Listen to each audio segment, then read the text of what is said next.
Voilà, j'espère que je ne vous ai pas fait patienter. C'est vrai que la journée est un peu chargée. Je voudrais parler un petit peu de la communication à propos à propos du chaton-lit. Donc je vous rappelle ce petit chaton qui nous est arrivé du Pérou, sans respecter les règles en matière d'importation d'animaux venant de pays où la rage est endémique. Et effectivement, on avait trois possibilités. Renvoyer ce petit chaton au Pérou en tant que tel, ce qui n'est pas possible actuellement. Le mettre en quarantaine de façon à être sûr qu'il ne soit pas porteur. Nous avons déjà donné beaucoup d'éléments qui permettent de dire que actuellement et au vu de tout ce qui s'est passé en temps et en actes médicaux, il n'y a aucune raison de le suspecter de maladie. Et ou sinon l'euthanasie. Alors l'euthanasie, dans le dictionnaire, l'euthanasie c'est défini comme donner une mort douce à un animal atteint de maladie incurable. Je me permets de rappeler ici que, en tout cas actuellement, il n'y a aucun élément qui permet de laisser suspecter une atteinte par la rage donc de notre chaton-lit. Et cela depuis au moins 3 mois après sa première visite chez un vétérinaire. Je me permets de dire également, et on l'a déjà rappelé, son taux de protection en anticorps est 20 fois supérieur à celui qui est exigé par la loi. Donc je voudrais insister pour la communication du ministre et de l'AFSCA que si effectivement cette décision à sens unique et un petit peu aveugle se poursuit, on retire le terme d'euthanasie et qu'on mette à la place tuer. C'est-à-dire que ce chaton sera tué, mais il ne peut pas être euthanasié puisqu'il ne souffre pas d'une maladie incurable. Alors effectivement, cette question de tuer ce chaton ouvre une boîte de Pandore qui est celle du vivant et du droit du vivant. C'est le centre de la réflexion de Planète Vie déjà depuis près de 25 ans. Qui ouvre la question de la personnalité juridique non humaine, c'est-à-dire pour chaque individu, animal ou végétal d'ailleurs en tant que tel, mais qui ouvre également celle du crime d'écocide quand on prend ça d'une façon globale. La destruction des écosystèmes, je me permets de vous rappeler que nous sommes entrés dans ce qu'on appelle la 7e extinction de masse.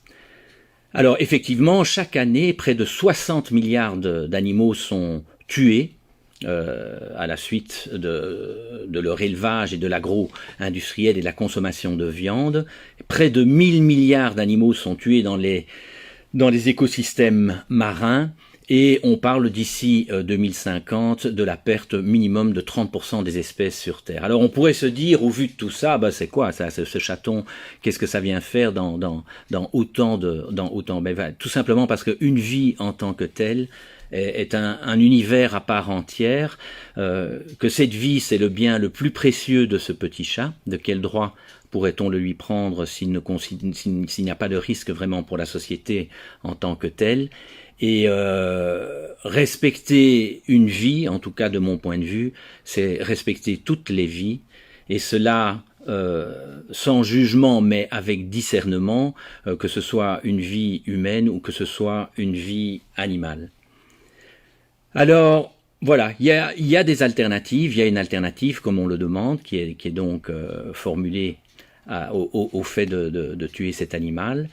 La Belgique est exempte de la peine de mort depuis 1996. Alors pourquoi ne pas demander que cette peine de mort soit commutée en un emprisonnement ou un confinement pendant une période fixée et déterminée par les services de l'AFSCA. Voilà. On devrait se mobiliser pour ça. Nous allons lancer une pétition tout à fait symbolique, parce que 7 jours avant, vous comprenez que c'est un peu difficile, dans lequel on demandera effectivement de commuter la peine de mort de ce chaton en une détention fixée par l'AFSCA. Alors vous pouvez aussi écrire, là j'ai encore reçu aujourd'hui, on reçoit pas mal de courriers d'une psychothérapeute, je ne vais pas dire toute sa lettre, mais qui termine en disant « Nous tenons compte », adressé évidemment au ministre du CARN, nous tenons compte de votre aimable attention et de votre compréhension pour vous éclairer vers la bonne décision, celle d'épargner ce chat qui ne présente aucun risque. La population belge vient de traverser des mois d'épreuves terribles et nous ne voulons pas d'une nouvelle victime innocente qui provoquerait la douleur et la colère de milliers de personnes, car ce chat est aussi devenu le symbole de la pertinence des choix de nos décideurs. Voilà, donc monsieur le ministre, je vous livre ça. Vous avez dû recevoir la lettre de cette psychothérapeute. Alors, que faire? Écoutez, comme cette jeune fille, soit on peut signer des pétitions, c'est un peu tard, envoyer des lettres au ministre, ça c'est jamais trop tard, et ou sinon diffuser les messages qu'on essaie de mettre tous les jours pour essayer de toucher le plus de personnes possible. Je crois que pour l'instant, le message d'hier a déjà touché 1850 personnes, celui d'avant-hier, plus de 3700 personnes. Voilà, continuez, faites ça pour le petit Chali, faites ça pour sa maîtresse, faites ça pour tous ceux qui aiment la vie et qui voudraient qu'on se trouve dans une situation dans laquelle le vivant est davantage respecté. Merci et bonne journée à tous. Demain, j'espère.